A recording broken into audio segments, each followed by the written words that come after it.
8 August केंद्रीय गृहमंत्री अमित शहा आणि मुख्यमंत्री देवेंद्र फडणवीस, उपमुख्यमंत्री एकनाथ शिंदे यांची बंद दाराआड चर्चा झाल्याच्या बातम्या. 9 ऑगस्ट रविवारच्या दिवशी राष्ट्रवादी काँग्रेस शरदचंद्र पवार पक्षाचे नेते जयंत पाटील, मुख्यमंत्री देवेंद्र फडणवीस आणि विधानसभा अध्यक्ष राहुल नार्वेकर यांचा मुंबई ते कोल्हापूर असा एकाच विमानातून प्रवास आणि काही दिवसापूर्वी शरद पवार, नरेंद्र मोदी तसेच सुप्रिया सुळे, अमित शहा यांच्या झालेल्या भेटी. दुसरीकडे गेल्या काही दिवसापासून राष्ट्रवादी शरद पवार पक्ष भाजपसोबत जाणार असल्याच्या चर्चा. सुप्रिया सुळेंच्या वक्तव्यांचा टोन भाजपच्या दिशेने झुकलेला, तर त्यांच्याच बाजूला राष्ट्रवादीचे आमदार रोहित पवारांनी सातत्याने भाजप विरोधी घेतलेली भूमिका. तसेच पक्षांच्या वरिष्ठ नेत्यांशी चर्चा न करता रोहित पवारांकडून घेतले जाणारे निर्णय, तसेच जयंत पाटील आणि रोहित पवारांमधील कोडवाऱ्या या सगळ्या घडामोडीवरून आता राष्ट्रवादी काँग्रेस शरदचंद्र पवार पक्षातच रोहित पवार विरुद्ध त्यांचाच पक्ष म्हणजेच राष्ट्रवादी शरदचंद्र पवार पक्षातच संघर्ष अटळ असल्याचे दिसून येते. त्यामुळे रोहित पवार त्यांच्याच पक्षापासून दूर जात आहेत का? शरद पवारांचा राष्ट्रवादी पक्ष आणि आमदार रोहित पवार यांच्यात कोणते मतभेद दिसून येतात आणि पवार कुटुंबात पुन्हा एकदा फूट पडेल असे का बोलले जाते? जाणून घेऊया या व्हिडिओच्या माध्यमातून.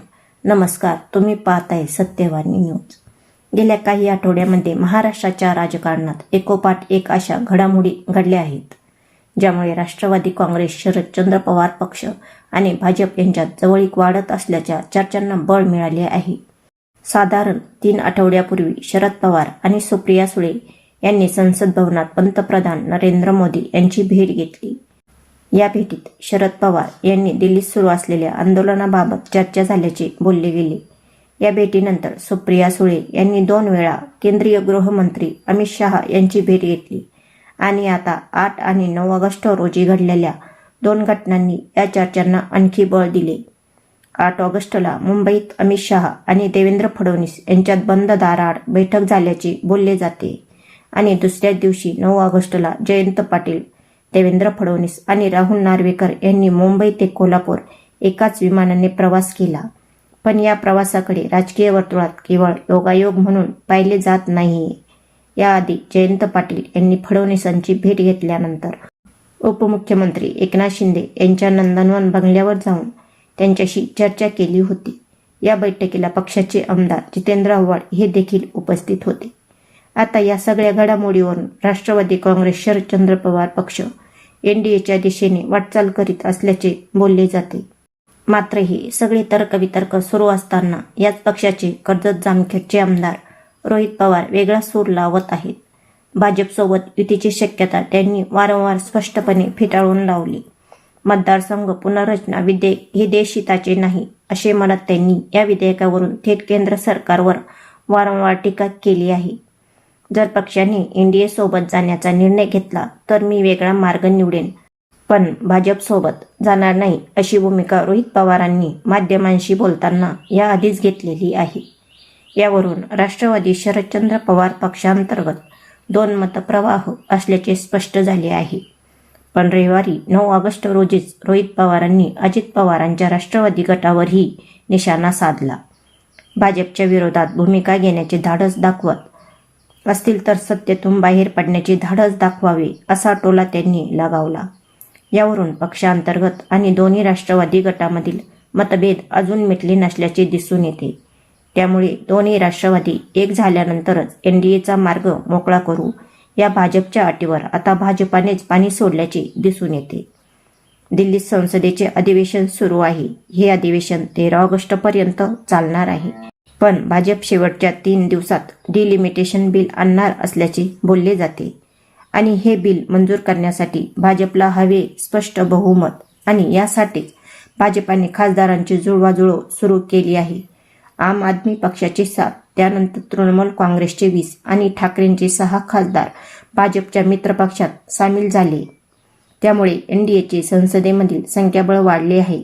मात्र तरीही भाजप बहुमतापासून दूर आहे आणि त्यामुळेच आता विधेयकाला पाठिंबा मिळण्यासाठी भाजपला राष्ट्रवादी काँग्रेस शरदचंद्र पवार पक्षाच्या 8 खासदारांचा पाठिंबा हवा आणि नेमक्या याच कारणामुळे जवळपास 3 आठवड्यापूर्वी शरद पवार, नरेंद्र मोदी आणि सुळे शहा यांच्यात भेट झाल्याचे बोलले जाते. राज्यात घडत असलेल्या राजकीय घडामोडींच्या केंद्रस्थानी मतदारसंघ पुनर्रचना विधेयक असल्याच्या चर्चा आहेत. लोकसभेत हे विधेयक मंजूर होण्यासाठी सरकारला पुरेशी संख्याबळ लागते आणि यासाठी विरोधी बाकावरील पक्षांच्या पाठिंब्याची गरज भासू शकते. याच कारणामुळे राष्ट्रवादी शरदचंद्र पवार पक्षाच्या खासदारांची भूमिका महत्त्वाची ठरणार आहे. यासाठी राष्ट्रवादी काँग्रेस शरदचंद्र पवार पक्ष भाजपच्या बाजूने झुकल्याचे दिसून येते.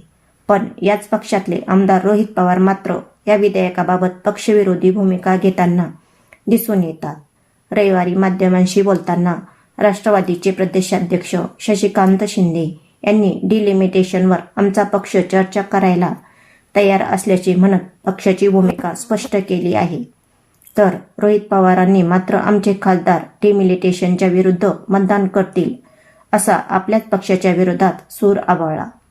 त्यामुळे राष्ट्रवादीतच आता 2 मतप्रवाह असल्याचे दिसून येते. तसेच पंढरपूरमध्ये रोहित पवारांनी केलेल्या शेतकऱ्यांच्या कर्जमाफीचे आंदोलन, या आंदोलनाबाबत रोहित पवारांनी पक्षांच्या वरिष्ठांशी कुठलीही चर्चा केली नव्हती. पक्षांचे प्रदेशाध्यक्ष शशिकांत शिंदे आणि वरिष्ठ नेत्यांची चर्चा न करताच आंदोलनाचा निर्णय घेतला. त्यानंतर संभाजीनगरमध्ये MPSCच्या विद्यार्थ्यांच्या आंदोलनामध्ये ते सहभागी झाले. पण याबाबतही पक्षांच्या भूमिकेचा त्यांनी विचार केला नसल्याचे बोलले जाते. त्यामुळे रोहित पवार पक्षापासून दूर जात असल्याचे दिसून येते. तसेच पक्षातील वरिष्ठ नेते जयंत पाटील आणि रोहित पवारांमध्ये मतभेद असल्याचे बोलले जाते. त्यामुळे एकाच पक्षात 2 मतप्रवाह किती दिवस राहू शकतात हे पाहावे लागणार आहे. आता भाजप आणि राष्ट्रवादी काँग्रेसच्या नेत्यांमध्ये सुरू असलेल्या सलग भेटीगाठी, देवेंद्र फडणवीस, जयंत पाटील यांचा एकत्र प्रवास आणि सुप्रिया सुळे यांचा बदललेला सूर, या सगळ्या घडामोडीवरून राजकीय वर्तुळात उलटसुलट चर्चांना उत्तेजन मिळाले आहे. दुसरीकडे रोहित पवारांसारख्या नेत्यांशी भाजपशी जुळवून न घेण्याची भूमिका, यामुळे जर पक्षाच्या नेतृत्वाने भाजपसोबत जाण्याचा निर्णय घेतला तर शरद पवारांच्या राष्ट्रवादी पक्षातच फूट पडण्याची शक्यता नाकारता येत नाही. आणि असे झाले तर रोहित पवार विरुद्ध राष्ट्रवादी काँग्रेस शरदचंद्र पवार पक्ष असा संघर्ष उभा राहू शकतो. एवढेच नाही तर पक्षाच्या नेत्या सुप्रिया सुळे आणि रोहित पवार यांच्यातील डिलिमिटेशनबाबतची आणि भाजपसोबत जाण्याची परस्पर विरोधी भूमिका, यामुळे दिवंगत नेते अजित पवारांनंतर पवार कुटुंबात पुन्हा एकदा फूट अटळ मानली जाते. तुम्हाला काय वाटते? राष्ट्रवादी शरदचंद्र पवार पक्ष खरोखरच NDAच्या दिशेने जातो का, की हा केवळ राजकीय डावपेचाचा भाग आहे? राष्ट्रवादीने भाजपसोबत जुळवून घेतले तर रोहित पवार पक्षाच्या भूमिका विरोधात जातील का आणि पवार कुटुंबात आणखी एक फूट पडेल का? याबाबत तुमचे मत आम्हाला कमेंटमध्ये नक्की सांगा. आणि अशाच राजकीय घडामोडी जाणून घेण्यासाठी आपल्या चॅनलला सबस्क्राईब करा. धन्यवाद.